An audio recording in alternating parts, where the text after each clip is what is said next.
கர்த்தருடைய நாமத்தினால் உங்கள் அனைவரையும் வாழ்த்துகிறேன்.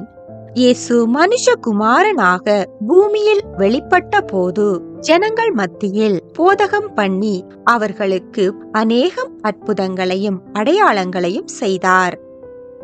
என் வாயை உவமைகளால் திறப்பேன், பூர்வ காலத்து மறைபொருள்களை வெளிப்படுத்துவேன் என்ற தீர்க்க தரிசனம் நிறைவேறும்படியாக இயேசு ஜனங்களோடு பரலோக ராஜ்யத்தை குறித்தும் மனம் திரும்புதல், தாழ்மை, ஜெபம், அன்பு, இரக்கம், விடாமுயற்சி, விசுவாசம் இவைகளை குறித்து உவமைகளாக பேசினார். இயேசு கூறிய அநேகம் உவமைகளில் இருந்து இன்று சோர்ந்து போகாமல் எப்பொழுதும் விழித்திருந்து ஜெபம் பண்ண வேண்டும் என்றும், தம்மிடத்தில் வருந்தி கேட்கிறவர்களுக்கு தேவன் நீதி செய்வார் என்பதையும் குறித்து இயேசு கூறிய சில உவமைகளை நாம் பார்க்கலாம். இயேசு ஓரிடத்தில் ஜெபம் பண்ணி முடித்த பின்பு அவருடைய சீஷரில் ஒருவர் இயேசுவை நோக்கி, ஆண்டவரே, யோவான் தன் சீஷர்களுக்கு ஜெபம் பண்ண போதித்தது போல நீரும் எங்களுக்கு போதிக்க வேண்டும் என்று கேட்டார். அப்பொழுது இயேசு தம்முடைய சீஷர்களுக்கு ஜெபம் பண்ண கற்றுக் கொடுத்தார். பின்பு அவர்களிடம் ஓர் உவமையை கூறினார். உங்களில் ஒருவன் தனக்கு சிநேகிதனாய் இருக்கிறவனிடத்தில் பாதி ராத்திரியிலே போய், என் சிநேகிதன் ஒருவன் வழி பிரயாணமாய் என்னிடத்தில் வந்திருக்கிறான், அவன் முன் வைக்கிறதற்கு என்னிடத்தில் ஒன்றுமில்லை, நீ 3 அப்பங்களை எனக்கு கடனாக தர வேண்டும் என்று கேட்டுக்கொண்டான். வீட்டிற்குள் இருக்கிறவன் தன் சிநேகிதனிடம், என்னை தொந்தரவு செய்யாதே, கதவு பூட்டியாயிற்று, என் பிள்ளைகள் என்னோடு கூட படுத்திருக்கிறார்கள், நான் எழுந்திருந்து உனக்கு தரக்கூடாது என்று கூறினான். பின்பு தனக்கு அவன் சிநேகிதனாய் இருக்கிறதின் நிமித்தம் எழுந்து அவனுக்கு கொடாவிட்டாலும் தன்னிடத்தில் அவன் வருந்தி கேட்டதின் நிமித்தமாவது எழுந்திருந்து அவனுக்கு தேவையானதை கொடுப்பான் என்று உங்களுக்கு சொல்லுகிறேன் என்று கூறினார். அதன் பின்பு இயேசு தம்முடைய சீஷர்களை நோக்கி, மேலும் நான் உங்களுக்கு சொல்லுகிறதாவது, கேளுங்கள், அப்பொழுது உங்களுக்கு கொடுக்கப்படும், தேடுங்கள், அப்பொழுது கண்டடைவீர்கள், தட்டுங்கள், அப்பொழுது உங்களுக்கு திறக்கப்படும். ஏனென்றால் கேட்கிறவன் எவனும் பெற்றுக் கொள்ளுகிறான், தேடுகிறவன் கண்டடைகிறான், தட்டுகிறவனுக்கு திறக்கப்படும். உங்களில் எந்த மனுஷனாகிலும் தன்னிடத்தில் அப்பத்தை கேட்கிற தன் மகனுக்கு கல்லை கொடுப்பானா? மீனை கேட்டால் அவனுக்கு பாம்பை கொடுப்பானா? அல்லது முட்டையை கேட்டால் அவனுக்கு தேளை கொடுப்பானா? பொல்லாதவர்களாகிய நீங்கள் உங்கள் பிள்ளைகளுக்கு நல்ல ஈவுகளை கொடுக்க அறிந்திருக்கும் போது பரமபிதாவானவர் தம்மிடத்தில் வேண்டிக் கொள்ளுகிறவர்களுக்கு நன்மையானவைகளை கொடுப்பது அதிக நிச்சயம் அல்லவா என்றார். இங்கு அப்பத்தை கேட்டவன் தன் நண்பன் என்பதற்காக அல்ல, அவன் வருந்தி கேட்டதன் நிமித்தமே வீட்டிற்குள் இருந்தவன் அப்பங்களை அவனுக்கு கொடுத்தான். ஜெபத்தை வலியுறுத்தவே இயேசு இந்த உவமையை கூறினார். தம்மிடத்தில் வருந்தி கேட்கிறவர்களுக்கு நீதி செய்கிற தேவன் முன்பாக நம்முடைய ஜெபங்கள் விசுவாசம் உள்ளதாகவும் உறுதியுள்ளதாகவும் காணப்பட வேண்டும். ஏனென்றால் விசுவாசமுள்ள ஜெபம் பிணியாளியை ரட்சிக்கும் என கூறப்படுகிறது. அத்துடன் நீதிமான் செய்யும் ஊக்கமான ஜெபம் மிகவும் பலனுள்ளதாய் இருக்கிறது. இயேசு கூறிய இந்த உவமை, நீங்கள் மற்றவர்களை தீர்க்கிற தீர்ப்பின்படியே நீங்களும் தீர்க்கப்படுவீர்கள் என்றும், நீங்கள் மற்றவர்களுக்கு அளக்கிற அளவின்படியே உங்களுக்கும் அளக்கப்படும் என்பதையும் நமக்கு கற்றுத் தருகிறது. அடுத்ததாக, சோர்ந்து போகாமல் எப்பொழுதும் ஜெபம் பண்ண வேண்டும் என்பதை குறித்து இயேசு அவர்களுக்கு ஓர் உவமையை கூறினார். ஒரு பட்டணத்திலே ஒரு நியாயாதிபதி இருந்தான். அவன் தேவனுக்கு பயப்படாதவனும் மனுஷரை மதியாதவனுமாயிருந்தான். அந்த பட்டணத்திலே ஒரு விதவையும் இருந்தாள்.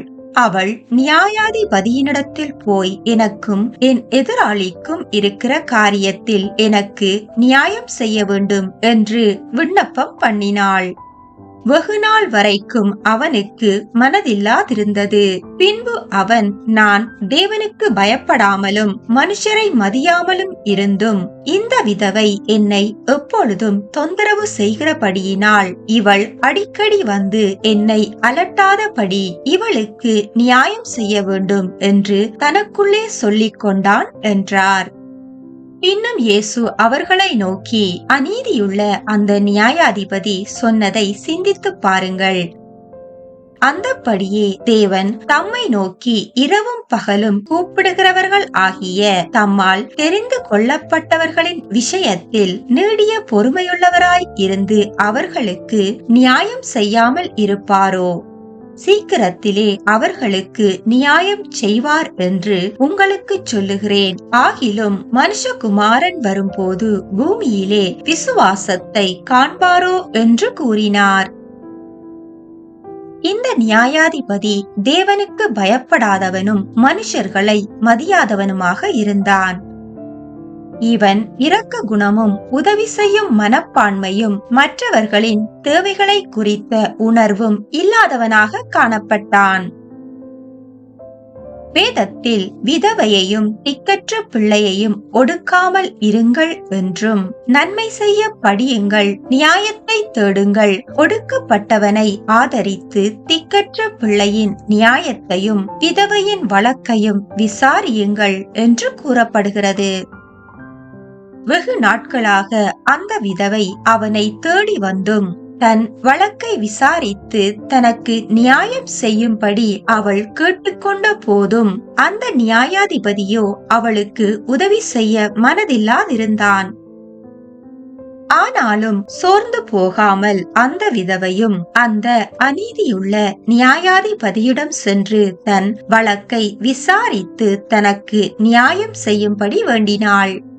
அப்பொழுது அந்த நியாயாதிபதி அவள் அடிக்கடி வந்து தன்னை தொந்தரவு செய்யாதபடிக்கு அவளுக்கு நியாயம் செய்ய வேண்டும் என நினைத்தான்.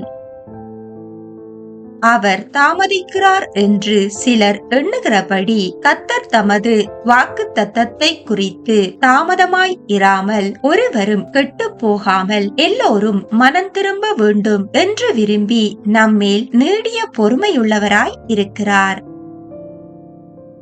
நீங்கள் நினையாத நாளிகையிலே மனுஷகுமாரன் வருவார். ஆதலால் நீங்கள் எப்பொழுதும் ஆயத்தமாயிருங்கள் என்றும், இனி சம்பவிக்க போகிறவைகளுக்கு எல்லாம் நீங்கள் தப்பி மனுஷகுமாரனுக்கு முன்பாக நிற்க பாத்திரவான்களாக எண்ணப்படுவதற்கு எப்பொழுதும் ஜெபம் பண்ணி விழித்திருங்கள் என்று இயேசு கூறினார்.